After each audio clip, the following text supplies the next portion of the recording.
So I think I'm trying to correlate with metaverse here. So I think it will come down to because I want to the same you have to believe.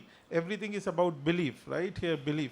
What you believe is true, right? So you have to make the person believe enough through visuals or through memories, right?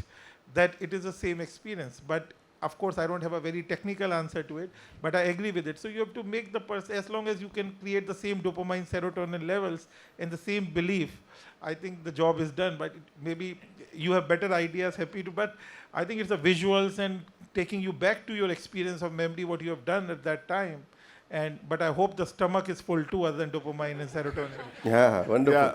NMD. No, I was just saying, biryani has a very special fragrance attached to it, right? So when the biryani comes, you open the handi, there's a fragrance. So that it's very hard to replace, right? So see, I think I have read it, but I have not seen it. But I think there are now sensors getting created, like along with your computer. They will, with the company, they will give you the same aroma to give you the same feel. So you can create the biryani aromas on those sensors. I think we should do one event together on haptics. Okay. And I will have my colleague who is in Silicon Valley, is PhD in artificial intelligence, so focuses on some of those things.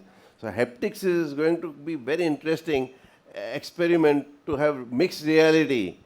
And I think we should do some experiment in coming times. Sure. Maybe I would ask Nishith Bhai, I have a question here. Ashish here. Hi. Yeah, Hi, Vishal. Ashish, he Hi, leads Vikram. the Singapore office, by the way. Yeah. So I have lived in Singapore 8 years, so I know.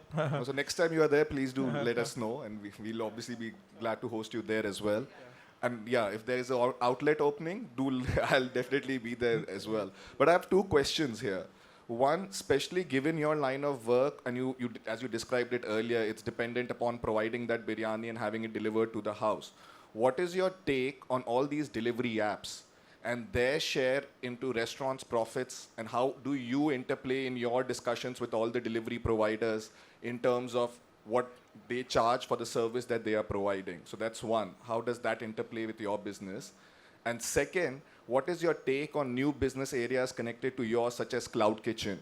Would those be something which will grow, or you see them going to grow in a place like India? Sorry, I'll just add a third question. Ashish Desai here on top.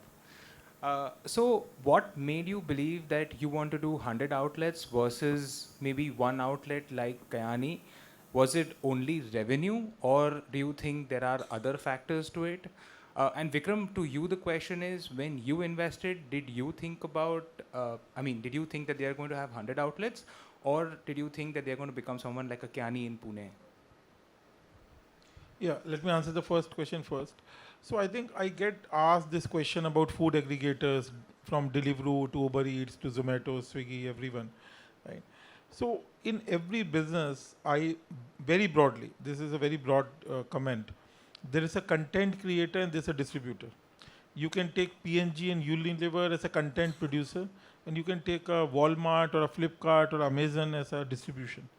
You can take a Sanjay Leela Bhansali as a content producer. You can take a PVR, Inox or a Disney Hotstar as a distribution platform. So this is a very symbiotic relationship. One cannot exist without the other. And we have to respect each other as partners. And that's the right way of looking at it. So we have always looked at it as a very symbiotic and in spirit, in partnership. In India, there are on Zomato and Swiggy platform, there are closer to 2 lakh restaurants which are listed all over India. And that is the number of restaurants in Beijing listed on Meituan.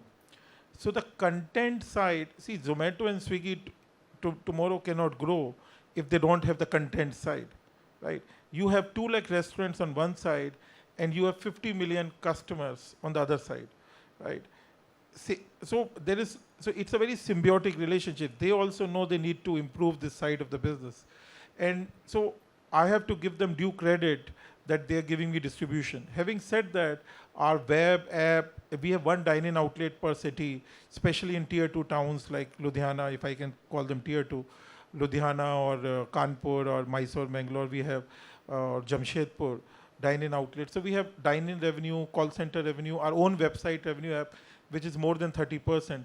The rest comes from aggregators. So maybe the right mix for us, which we want in long run, is 40-50% from our own channels. But even for a PNG to say that I will not sell on Costco, I will not sell on Walmart, you have to give your distribution channel margin depending on the product from 15 to 25%, whatever the distribution channel margin is.